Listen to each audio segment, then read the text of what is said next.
All right. Welcome, everyone. Are there anyone coming? I heard a door, but it was probably something else. Sorry? It's very welcome. No, fine. The Holy Spirit. Yeah, the Holy Spirit, yeah. Where's Diane? Diane's been sick. Oh, no. Yeah. her grandchildren share the right. Oh, Yeah, her grandkids make her sick. Has anyone ever taken music appreciation? Why would you do it? To learn more. To learn more? Anybody else? School counselor. This is going somewhere, by the way. Yeah. This question. You did? And I have too. Dr. Ben Lyall, did you take Dr. Ben Lyall?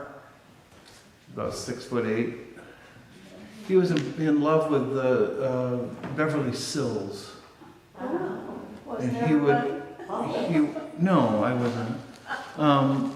Yeah, he would put on Beverly Sills records and hold the cover like that and dance with her.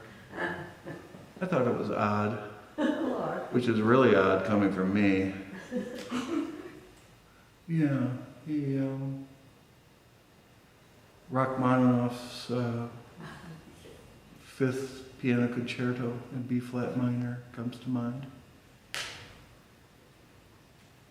Did he play it or did he compose it? Rachmaninoff. Oh, composed it, I think. Yeah, He was a composer. yeah. It was the only classical record I had in my house at the time. I was 20.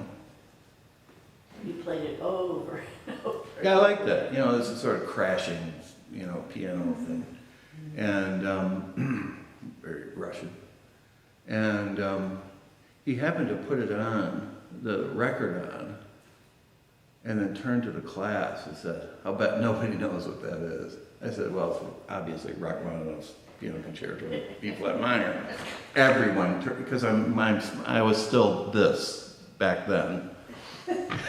And everybody turned around, and he goes, "Oh, that's beautiful, thank you." So I made some serious points with Dr. Ben Lyall.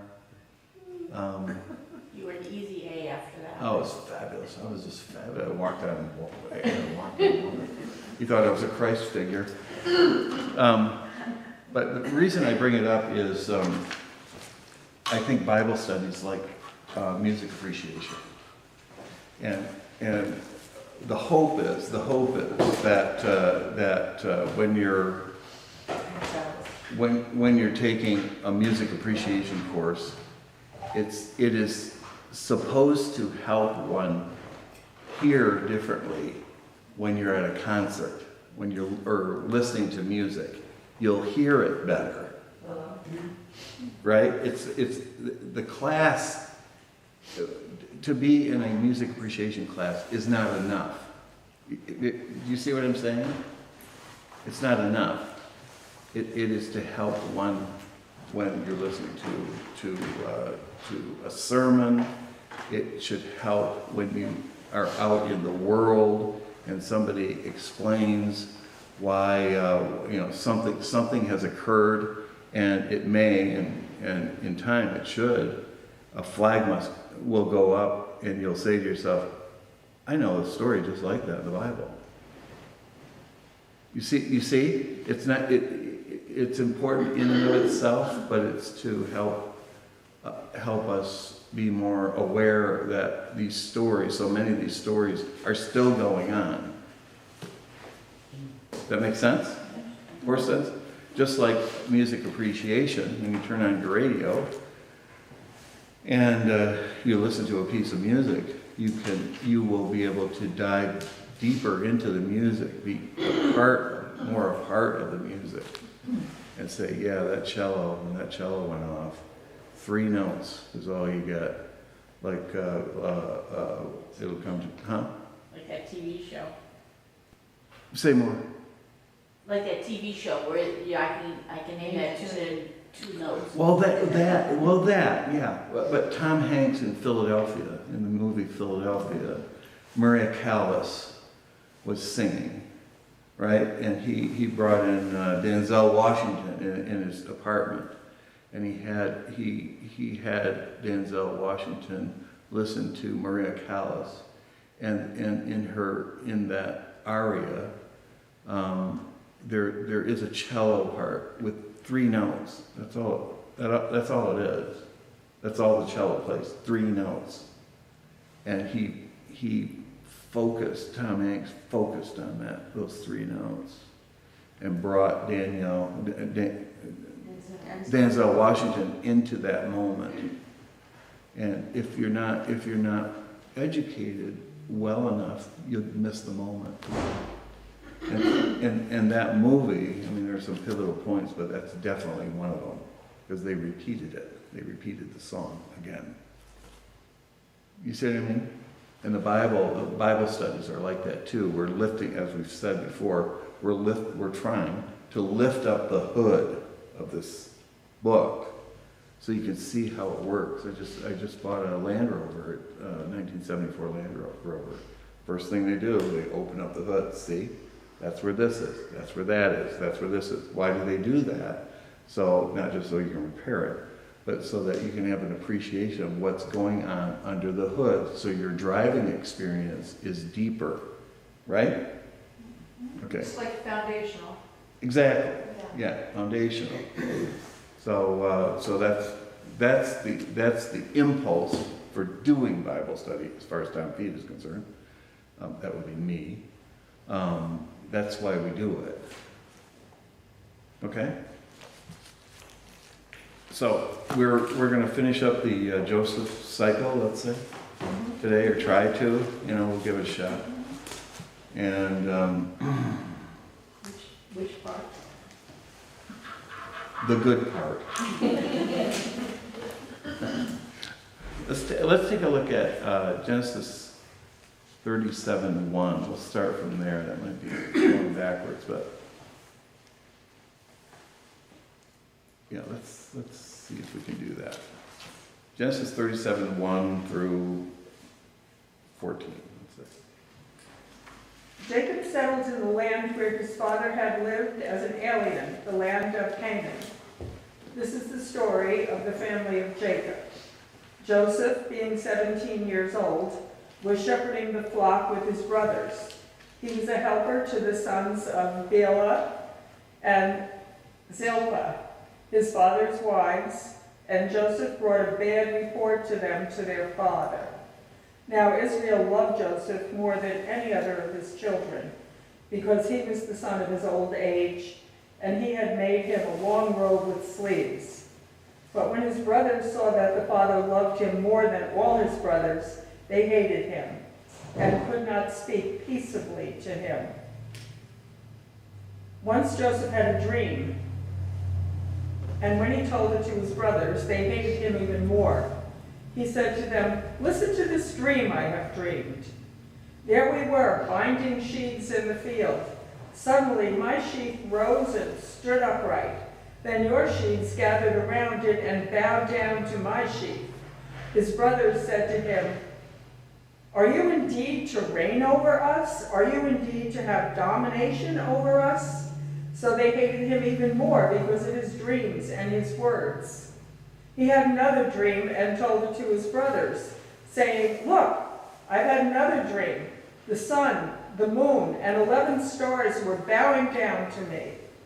But when he told it to his father and to his brothers, his father rebuked him and said to him, "What kind of dream is that you've had?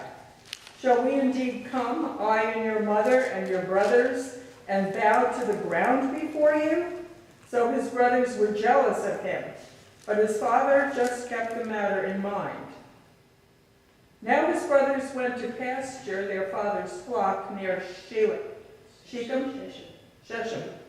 And Israel said to Joseph, "Are not your brothers pasturing the flock at Shechem?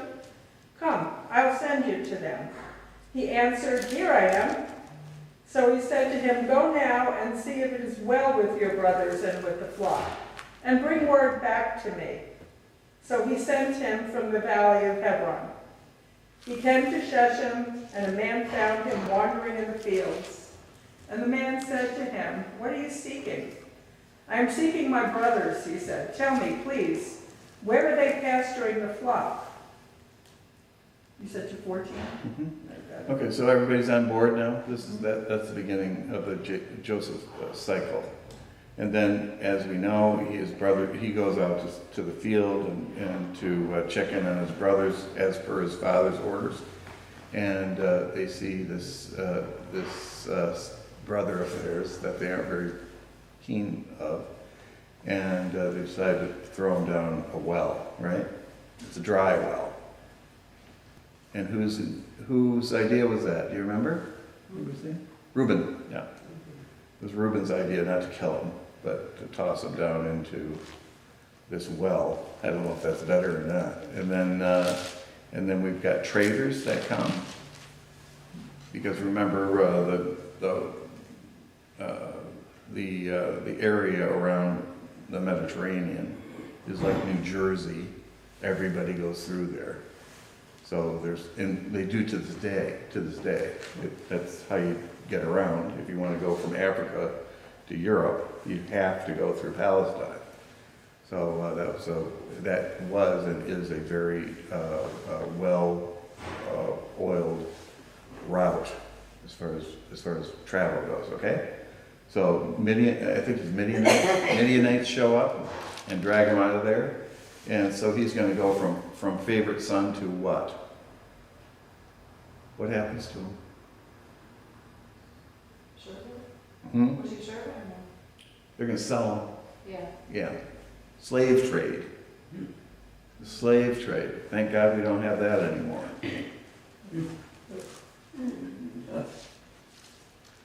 And then he arrives in Egypt.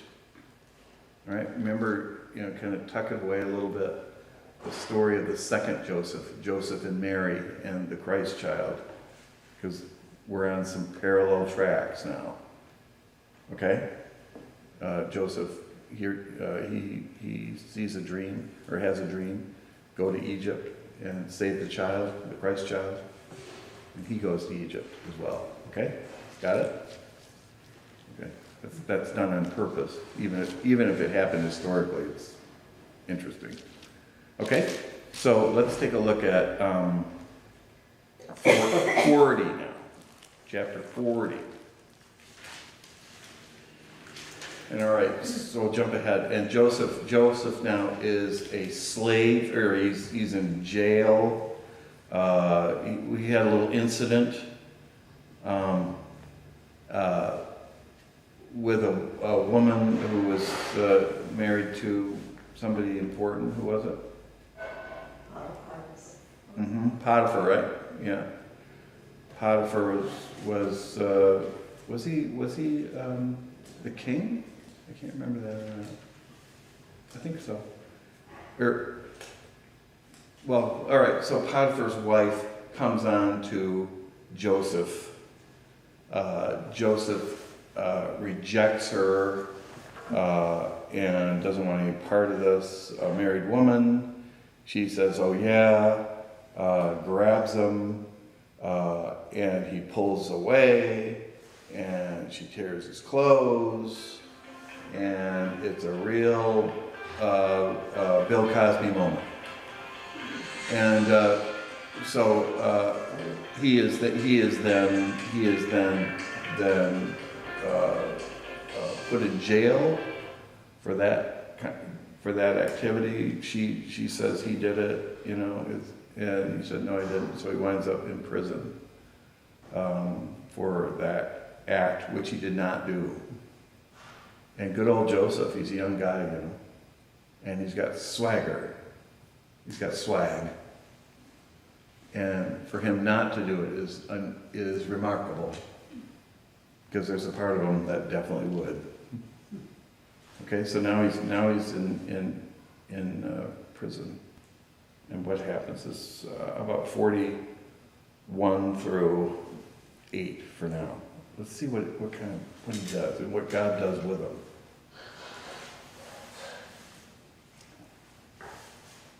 chapter 41. chapter 40, verse 1 through 8. Sometime after this, the cupbearer of the king of Egypt and his baker offended their lord the king of Egypt. Pharaoh was angry with his two officers, the chief cupbearer and the chief baker, and put them in custody in the house of the captain of the guard, in the prison where Joseph was confined. The captain of the guard charged Joseph with them, and he waited on them, and they continued for some time in custody. One night they both dreamed, the cupbearer and the baker of the king of Egypt, who were confined in prison, each in his own dream, and each dream had its own meaning. When Joseph came to them in the morning, he saw they were troubled. So he asked Pharaoh's officers who were with him in custody in his master's house, "Why are your faces downcast today?" They said to him, "We have had dreams, and there is no one to interpret them." And Joseph said to them, "Do not interpretations belong to God? Please tell them to me."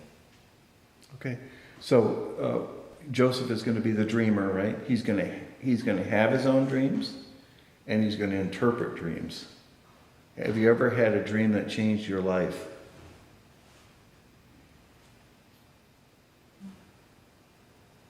No? A lot of confirmation. Confirmation? Maybe the most famous speech ever given in I had a dream. I Have a Dream. Why would you put it that way? Why would he put it that way? Why would King put it that way? Use that metaphor of a dream. Was it a dream? Sometimes a prophecy. A prophecy can come through dreams. Have you ever been helped by a dream? Mm-hmm. Yeah. Why don't we dream very much anymore? You gotta get rid of the deception. Hmm? You have to get rid of the deception around you. Impossible. There's so much deception. It's everywhere. I mean, I know. but look at Joseph. He's going to dream. There's a lot of deception. He shouldn't even be in prison, and he's still at it. Mm-hmm. You know, that's interesting, isn't it? Can God come to us in our subconscious minds? Is it possible? And you think it's possible? And then why would God do that? I mean, God is going to be involved in these dreams. Why can't God just be like how he behaved, how he will behave with Moses out of a burning bush? Why the subconscious? So much chaos. People are so much chaos going around. The vibration's not clear like an old radio station. And the subconscious, he's got you when you're sleeping. You're not wacko and the chaos, and he can actually get to your thoughts. Yeah, you're more open. More open. Go ahead. Sometimes these days you aren't sure what you're hearing, you can really believe, and yet there's a suggestion that in fact it is fact. So your subconscious sort of filters through that. Yeah, right. I mean, Carl Jung did a lot with dream work, and he would say that your subconscious or your dreams are trying to help you. Because in your conscious mind, you have everything in a box, right? Right? And your subconscious will aid you by leading you outside of your parameters that you've made for yourself. No, come over here and see it from this angle. No, come over here. But I think Western societies love history. We've talked about this before too. We love history. Did it really happen? And we love science. Prove it to me. Can you replicate what you're saying? Can you prove it? That's how we prove science, right? It has to be replicated. So you drop an apple, you can drop it 1,000,000 times and it will fall out of your hand 1,000,000 times, right? That's science. With the unconscious, it doesn't care about that. And there are many places in the Bible that does not care about that either. okay, you can have history, you can have science, they all have a place. But God will say, and God has created us, I think, in a way that says, okay, that's extremely important, cause and effect, but also there's something outside of the box that you've made for yourself, outside of the worldview that you've set up for yourself. There's something out there, because human beings are limited, and God apparently is not. Okay, so I don't know how you regard your own dreams. I had a friend, he died this year, Alan Keita, who I worked with at Pine Rest. One of the handful of geniuses I've been lucky enough to meet and call a friend. And I was, we were we were very, very close friends. And I would say to him, he was an art therapist. Don't ever draw or doodle in front of an art therapist, for God's sake. Don't do that. And, but, so we're talking about dreams. And I said, I have a hard time remembering my dreams. You got any advice? He said, first of all, do you want to know? And secondly, all you have to do before you go to bed is say to yourself, I'd like to remember my dream. And it'll happen. And it is amazing how true that is. Maybe that won't be your experience, but if you want to try it, just before you go to sleep, just say to yourself, I'd really like to remember my dream tonight, or my dreams, and see what happens. And try it a few times, see what happens. And it is amazing. For me it was, at least. It was as simple as that. And here they come. Because all of us, during REM sleep, are dreaming. Do you know that? We all dream every night, or nearly every night. So it's an issue of access, not whether it's happening or not. Do you want to access your dreams? And if you have a friend that loves you and cares about you, to report a dream to another, to report a dream to yourself, to remember it. You might not get it, what it's trying to say, because it's symbol. Dreams use symbols, as we're going to see right now. Dreams will use symbols, and those symbols that we see in our dreams may confound us. We may not realize what these symbols are revealing, let's say.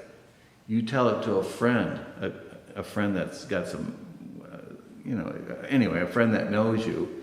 If you report your dream to your friend, don't be surprised if they start to laugh, because they'll know exactly what your dream means, because you're too close to it, right? But a friend that knows you, they'll say, well, of course it's this, It's, you're going on a long journey, and you're crossing over a bridge, and, well, gee, Tom, it might have something to do with your retirement, you think? That kind of thing. Or something. Okay? It might be very obvious to a friend when it confounds you, because you're too close to it. Anyway, let's see what happens. You want to see what happens to these Anyaks here in prison? 9. So we've got dreams going on. 9 through 15.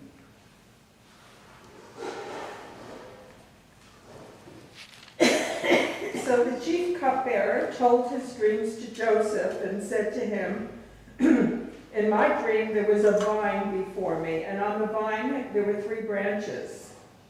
As soon as it budded, its blossoms came out and the clusters ripened into grapes. Pharaoh's cup was in my hand, and I took the grapes and pressed them into Pharaoh's cups, and placed the cup in Pharaoh's hand. Then Joseph said to him, this is the interpretation. The 3 branches are 3 days. Within 3 days, Pharaoh will lift up your head and restore you to your office. And you shall place Pharaoh's cup in his hand, just as you used to when you were his cupbearer. But remember me when it is well with you. Please do me the kindness to make mention of me to Pharaoh, and so to get me out of this place. For in fact, I was stolen out of the land of the Hebrews, and here also I have done nothing that they should have put me into the dungeon. Okay, so it was obvious, it was not, the dream was not obvious to the cupbearer. The dream was obvious to Joseph. Right? Nice dream. Let's look at how the baker, how his dream, how that goes. Anybody want to read that? 16 through whatever, the end. I've got 2 other places I want to take you after this. 16 through 23, anyone? When the chief baker saw the interpretation was favorable, he said to Joseph, I also had a dream. There were 3 cake baskets on my head, and in the uppermost basket there were all sorts of baked food for Pharaoh, but the birds were eating out of the basket on my head. And Joseph answered, this is its interpretation. The 3 baskets are 3 days. Within 3 days, Pharaoh will lift up your head from you and hang you on a pole, and the birds will eat the flesh. That would be a bad dream. The first one was a very nice dream. The second one is, okay. On the 3rd day, which was Pharaoh's birthday, he made a feast for all his servants, and lifted up the head of the chief cupbearer and the head of the chief baker among his servants. He restored the chief cupbearer to his cupbearing, and he placed the cup in Pharaoh's hand. But the chief baker he hanged, just as Joseph had interpreted to them. Yet the chief cupbearer did not remember Joseph, but forgot him. Okay, so we're 1 for 2 with dream interpretation, as far as good news. And all right, so this is kind of a warm-up to the big one, right? Now we're going to get a big dream. We find out that somebody else has been dreaming too. Would you like to be an interpreter of dreams?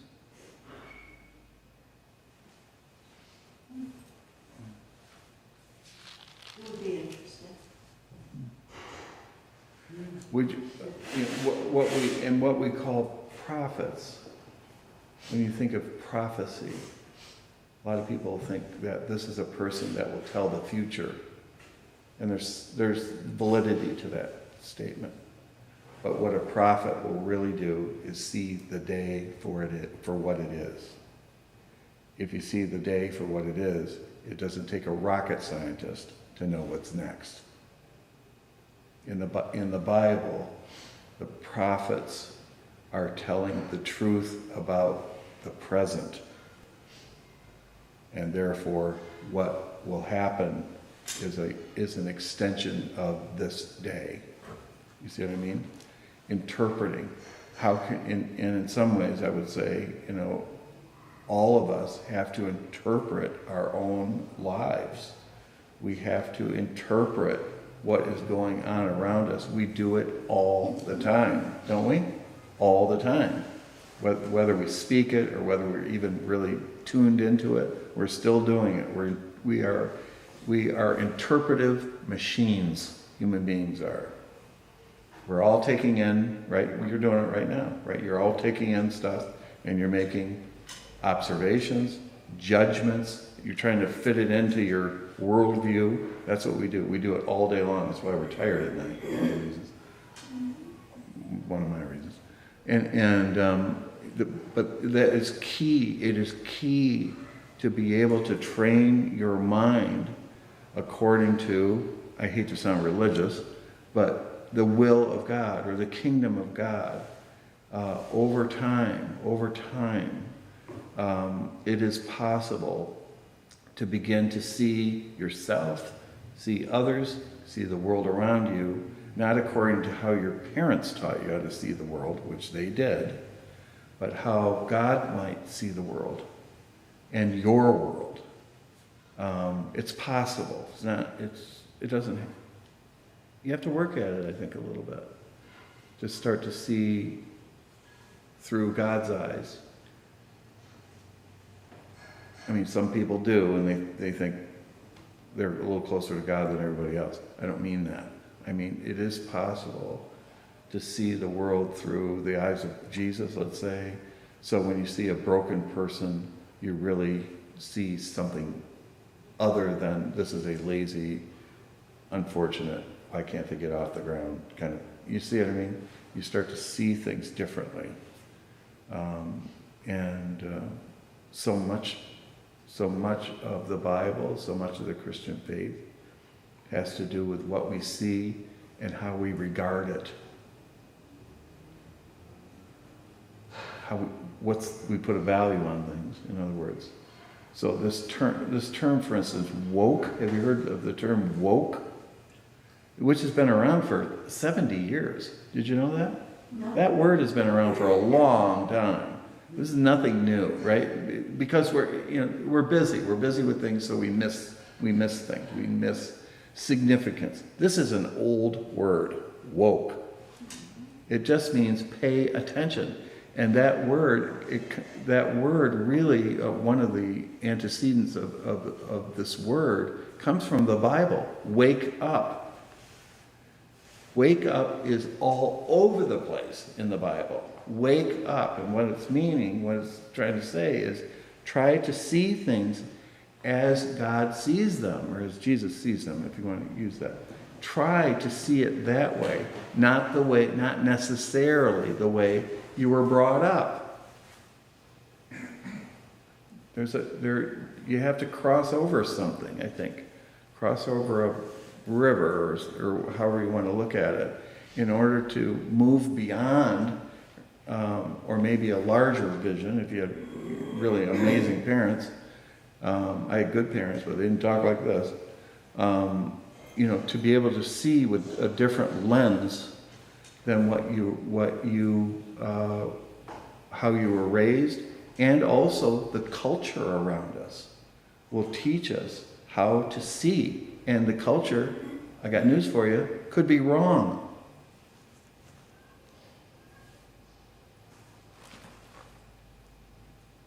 This whole thing of Christian nationalism, for instance, it is, in my view, it is antichrist. This is the kind of thing exactly the sort of thing that happened in Nazi Germany. Hitler and the Nazis co-opted the Catholic Church and the Protestant churches of Germany.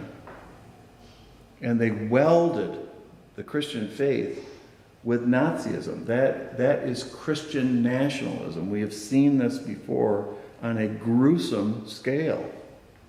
And that indeed is is also being formed in this country. It's not Christianity. It's Christian nationalism, and it's very dangerous. Okay? And the word woke is so misused. Yeah, they've got, now. I know. It doesn't even have the right meaning. Right, it's too bad, right? I mean, don't. Actually, like the world, and you've mentioned this a lot, in the Bible it's very clear that everything that was right is wrong, and everything was wrong. So That's a good point, turn Cindy. it upside down. Exactly. Mm-hmm. Well, Turn it upside down and flip the coin. that's what the king of darkness does. You take what's good. I mean, you can see it right from the garden, right? Did God say that you shouldn't, And the more pure you are, God's training you, the more pure you are, you can't even process what majority of people are saying, because it's the other side of the coin. You can't even, it's like the dark side of the earth, right? You can't see it. You're over here, you can't see the other side. You have no idea what these people are talking about. Yeah, well, I'll never have Because to you worry don't about have being their pure. chaos, you can't process it. Yeah, okay, yeah, being pure is not, I don't think that's in the cards for me. But, Well, purity, but I know. More of Christ than flesh. Yeah, we're in the world, but not of it, Right. is what Paul says, and okay. But where you're still gonna, like Jesus, he certainly got nicked up during his life, and more. So yeah, what is the interaction between It's hard. the kingdom of God and an experience of the real world, as we say? It's messy at times. I think Jesus would agree to that. But this idea of woke is a good thing. You know, there's all this ancillary stuff that's being talked about, and it's right, it gets abused, and the word, like most words do, they get abused and overused and blah, blah, blah, and too expansive and that sort of thing. But the idea of being woke is to be alert, awake in our life. That is a good thing. Right? But it's not used that way Right. by the Republican Party. Well, It's not by that Christian at nationalists. all. Yeah, Christian nationalists. I wouldn't even call them Republicans. I mean, they're usurping Well, the I mean, Republican. what's the difference? Well, they're usurping. You know, there's a lot of great Republicans, in my view. Christian But nationalism would have nothing to do with, I don't know much about it, I'm not letting you look at it, but it has nothing to do with Holy Spirit Christianity, the nationalism. no, it has to do with political power, using the church as a leverage. Yeah, that's what it is. But anyway, that will be one of the great threats, in my view, of the next 25, 50 years in the United States. It'll ruin us. So, happy news, by the way. So, yeah. Awake. That kind of language is throughout the scriptures. All right, so let's take a look at, what is it, 41, something like that. And we've got another person that's dreaming. I think it's 41. My Bible is just a wreck. See, this is my retirement Bible. Doesn't it look like it wants to be retired? Well, it looks loved. I got a brand new cover on it and everything. Okay. Where are we? 41? 41, yeah. Okay. After 2 whole years, Pharaoh dreamed that he was standing by the Nile, and there came out of the Nile 7 sleek and fat cows, and they grazed in the reed grass. Then 7 other cows, ugly and thin, came up and out of the Nile after them, and stood by the other cows on the bank of the Nile. The ugly and thin cows ate up the 7 sleek and fat cows, and Pharaoh awoke. Then he fell asleep and dreamed a second time. 7 ears of grain, plump and good, were growing on one stalk. Then 7 ears, thin and blighted by the east wind, sprouted after them. The thin ears swallowed the 7 plump and full ears. Pharaoh awoke, and it was a dream. In the morning his spirit was troubled, so he sent and called for all the magicians of Egypt and all its wise men. Pharaoh told them his dreams, but there was no one who could interpret them to Pharaoh. Then the chief cupbearer said to Pharaoh, I remember my faults today. Once Pharaoh was angry, and his servants put me and the chief baker in custody in the house of the captain of the guard.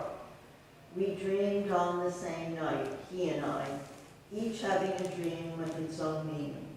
A young Hebrew was there with us, a servant of the captain of the guard.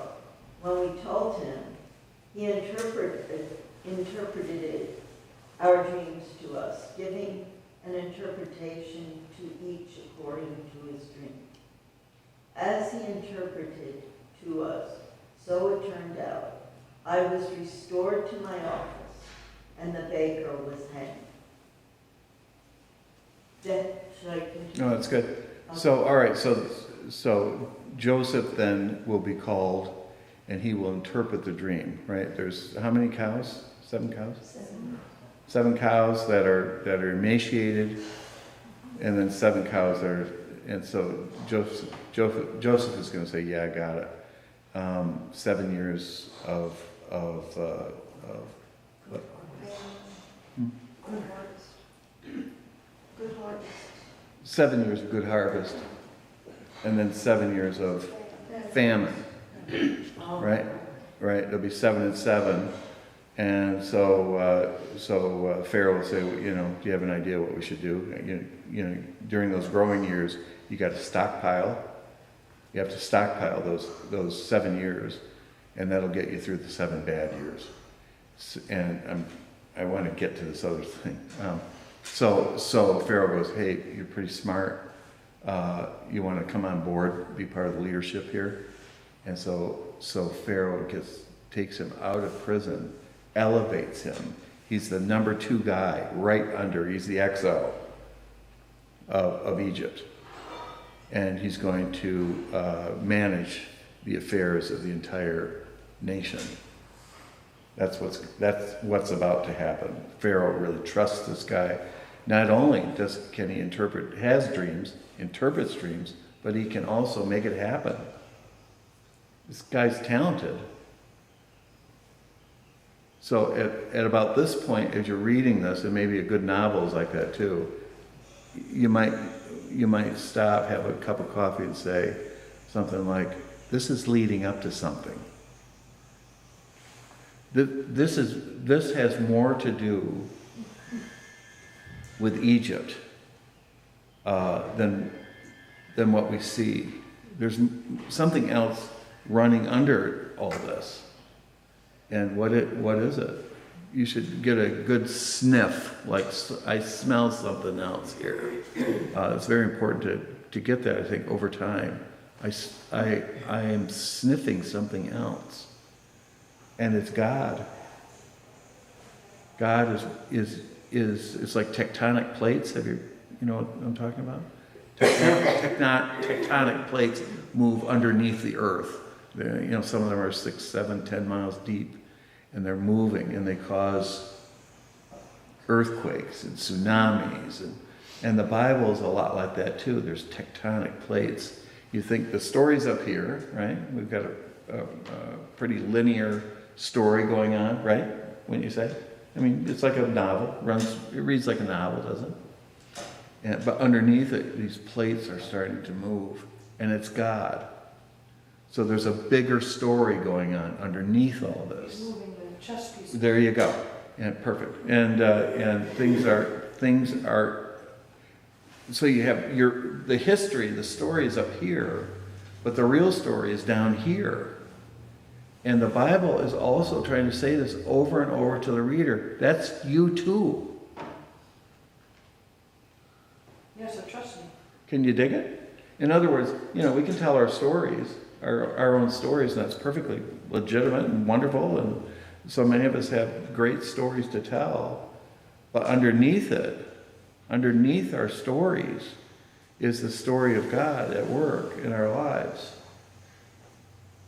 And I think one of the great ways to contact it, there are many. One is if you have sensitive friends. 2, if you have a decent minister. And 3, we're working on it. And 3, I would say our subconscious will try to make this contact.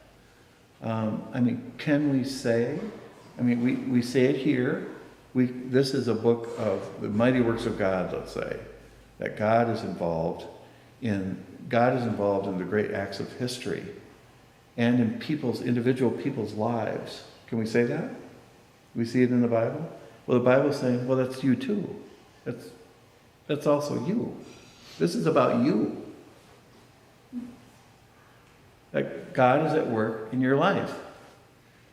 you know, whether you know, I mean, the cupbearer doesn't know that, but it's true, right? He's playing a role in the acts of, the workings of God, the cupbearer, right? The Pharaoh, you know, he's running a country, an empire, and but he also is playing a part. He doesn't know it. He's playing a part in the movement of God, right? The magic happens is when you see yourself like, I think I am too. Maybe in some, I feel that way. I've had a bit part in the kingdom of God, which is nice. I like it, right? You see what I mean? We are significant, moving the story of God along. So anyway, so Joseph becomes the exo, the second in command in Egypt. And now, you know, these 7 skinny cows are going to be skinny. That reality, that symbol, will become a reality not just for Egypt, but for the whole area. Right?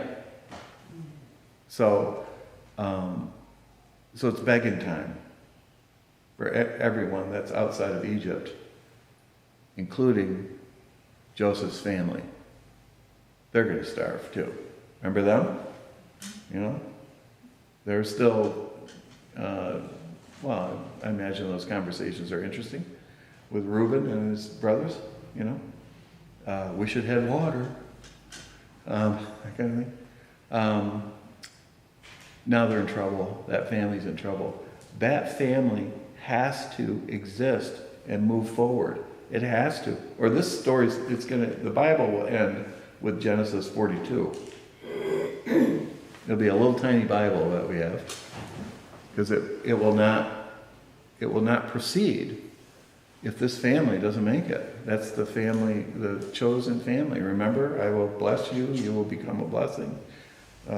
Through you, you bless others, and they will bless themselves, each other.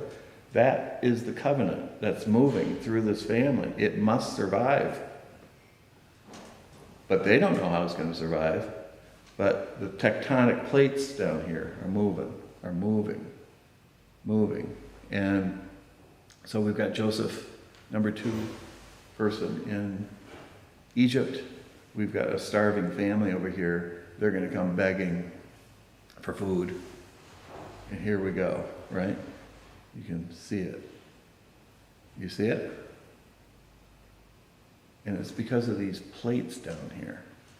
The movement of God. These plates are moving these characters together. And there's a meeting. And we've got 7 minutes to wrap this up. What happens at the meeting? Does anybody know?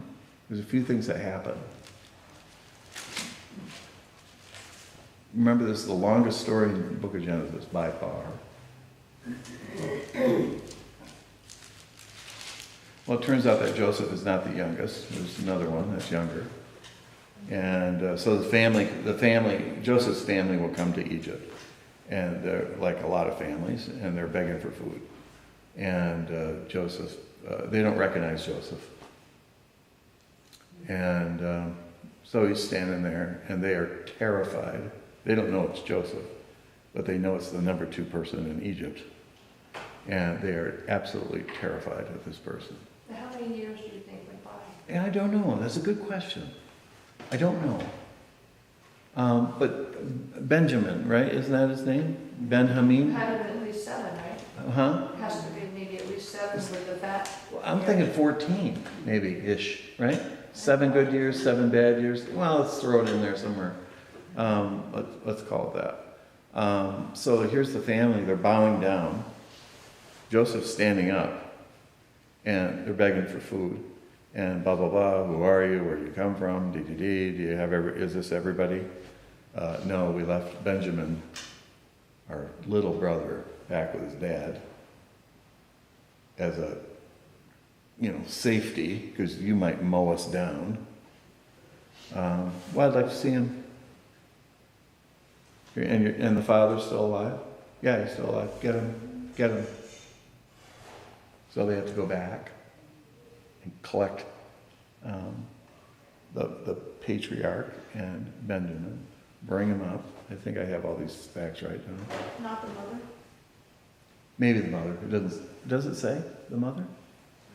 I'd have to check. That's a good, thank you. See, I went past my exams now. No, I'm just thinking about his dream of the sun and the moon bowing down. You That's know, a good point. so I just assumed That's an the sun interest- is the father and the moon was the mother. and Yeah. maybe the moon I was don't Benjamin. know. I don't know, but that's very interesting. Yeah. I'll have to check that. Maybe you can check it too. So all right, so they go back and they collect them, and there's terror about this on the side of the family. This is all we've got. Maybe the mother and everyone, maybe everyone. This is all we've got. This guy in front of us could mow us down. We don't know his name, and he's covered up, and he sees his little brother, Benjamin, his father. He can't take it. So he turns around, he's crying. He hasn't seen these people in years. This terrible story of what happened. And he starts to see his place. There's a rapprochement between what's happening up here and what's happening down here. It all starts to come together, and he sees it. And he's just undone by it. What did you say? He's undone by it. The enormity of it, the grace of it, the reconciliation, it just melts him. And he starts to realize, this is why I'm alive. This is why all of this has happened. So this family that must live is going to live. And then the father dies. And now the brothers are going to ask a very good question. And that is, was our father the one that kept us from being killed by our brother?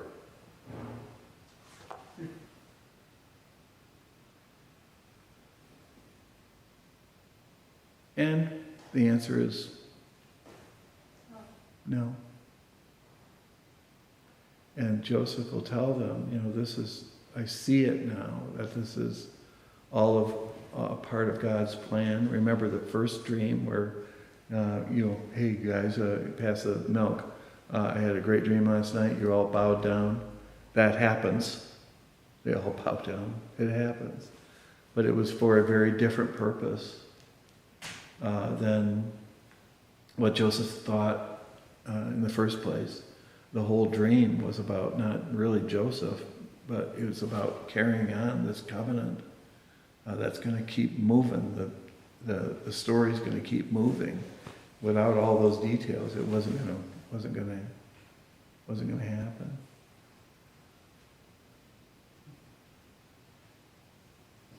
They say that there's only one way to heal or help a narcissist, and that is to give the narcissist a calling that is larger than they are, so they serve it.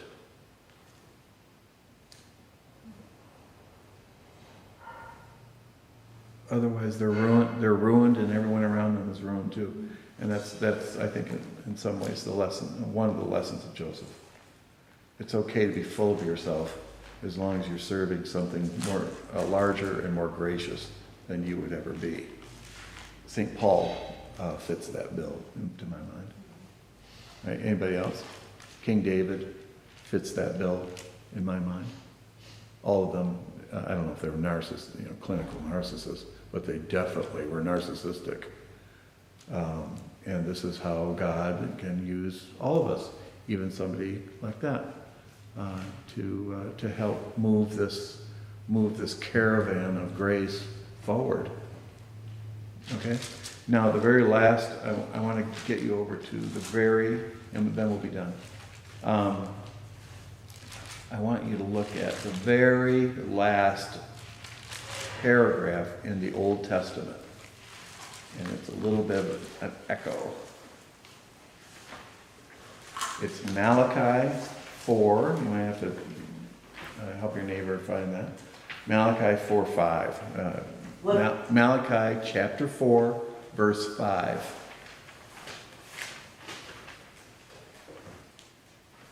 Somebody want to read it to the end? This is the very last 2 sentences or so. I think it's 2 sentences. The very last 2 sentences in the Old Testament. This is how it ends. Somebody want to read that?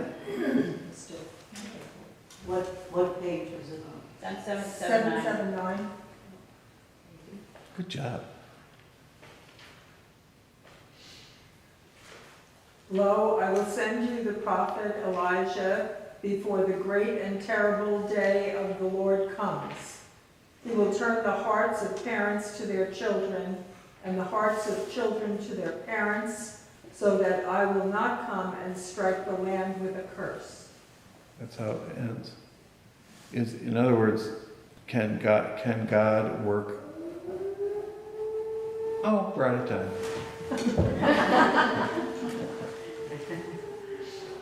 Can God work backwards into time? Can God heal us backwards into time? The story of Joseph seems to suggest, I think strongly, that can be the case. That no matter what's happened, that God can heal, and it runs backwards into time. Not just forwards, but backwards into time. And this little passage, we're going to find this again. This is going to jump like a bridge into the New Testament, because we're going to find that this very thing